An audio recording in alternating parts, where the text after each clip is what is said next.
না, আমরা গতকাল থেকে আসলে আমরাও জানি না যে আমার নেত্রীকে, আমাদের প্রিয় নেত্রী, দেশ নেত্রী কেমন আছেন, কী অবস্থায় আছেন, আল্লাহ ওনাকে কীভাবে রাখছেন আমরা এখন পর্যন্ত জানি না। আর এটা আমাদের দলের পক্ষ থেকে আসলে একজনই শুধু এটা ব্রিফিং করবে আপনাদের সামনে, সেটা হলো আমাদের ডক্টর জাহিদ ভাই। এছাড়া আমরা আসলে এই পর্যন্ত কোনো খবর ভিতর থেকে জানি না। কালকে থেকে আমরা আসলে অনেক গুঞ্জন শুনছি যখন এখানকার নিরাপত্তা বাড়ানো হয়েছে। অনেকে বলছেন যে দেশনেত্রী বেগম খালেদা জিয়া আসলে বেঁচে আছেন কিনা মরে গেছেন তা নিয়েও নেতাকর্মীদের মাঝে একটি উদ্বেগ কাজ করছে, সেটি নিয়ে কি? সেটা অবশ্যই যে আমরাও আপনি যে কথাটা বললেন এটা একটু সত্য কথা যে আমরা সারা রাত ঘুমাতে পারি নাই। সকালে নামাজটা পড়ে আমি এখানে চলে আসছি, কারণ আপনাকে একটা কথা বলি যে আমার বাসা আমার মানে মেহমান। তারপরেও আমি কি করছি, আমার রাত্রে যখন মানে এই নিরাপত্তার বেষ্টনী যখন দেওয়া হয় বা পুলিশদেরকে এখানে আনা হয় নিরাপত্তার জন্য, তখন আমাদের ভিতরেও কেমন জানি করে উঠছে যে আমাদের নেত্রীকে আসলে আমরা আর ওই আগের মতো আমরা পাবো কিনা বা সুস্থ পাবো কিনা বা উনি কী অবস্থায় আছেন।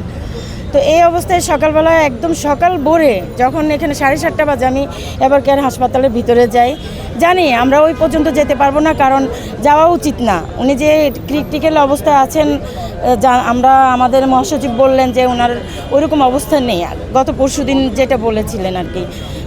জনাব তারেক রহমান দেশে আসছেন, কালকে থেকে আমরা একটি গণমাধ্যমে জানতে পেরেছি, আপনারা জানতে পেরেছেন কিনা বা কতটুকু সত্য বলে জানেন?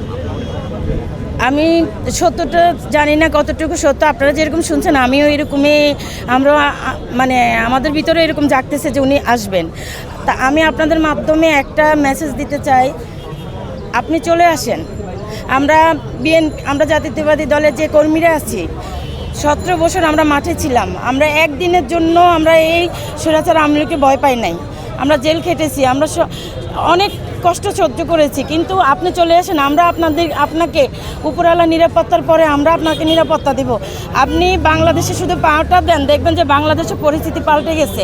আমার দেশ নেত্রী যেমন আপুসীন, আমরা ওনাকেও ওই রকমই দেখি, কারণ ওনার ভিতরে কোনো উচ্চ আকাঙ্ক্ষা কখনো দেখি নাই। আমাদের অ্যাক্টিং চেয়ারম্যান তারেক রহমানের ভিতরে আমরা কোনো উচ্চ আকাঙ্ক্ষা, ভালো থাকা, অনেক ভালো থাকা এগুলো দেখি নাই। আপনারা সবাই জানেন উনি কেন বিদেশে পড়ে আছেন। তো সেই হিসাবে আমি বলবো যে আপনি চলে আসেন। আমরা প্রত্যেকটা কর্মী আমরা যেরকম পাহারা দিছি 17টা বছর এই মাঠ, এই বাংলাদেশকে আমরা সেরকম পাহারা দিব, আপনি চলে আসেন। আর আমার নেত্রীর জন্য আপনাদের সবার কাছে দোয়া চাই, দেশবাসী এবং আমরা প্রবাসী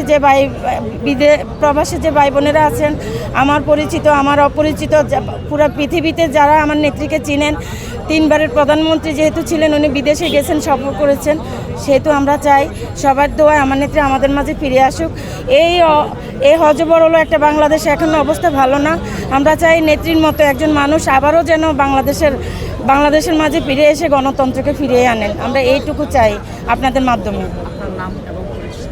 আমার নাম সোহেল পারভিন শিখা। আমি নেত্রীর সাথে আমি কাজ করেছি দীর্ঘদিন। নেত্রীর সাথে আমি 1989 সালে আমি ছাত্রদল করি। আমার জেলা হলো লক্ষ্মীপুর। আমি কফিলউদ্দিন ডিগ্রি কলেজ থেকে ছাত্র সংসদ নির্বাচন করেছি।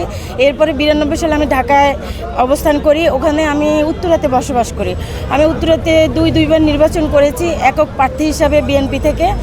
সিটি কর্পোরেশন নির্বাচন আমাদের এই যে 2020 সালে যে নির্বাচন হয়েছে ওটাও আমি অংশগ্রহণ করেছি। আমি হলাম উত্তর মহানগর বিএনপি নেত্রী, উত্তর মহানগর বিএনপি নেত্রী। জি, থ্যাংক ইউ।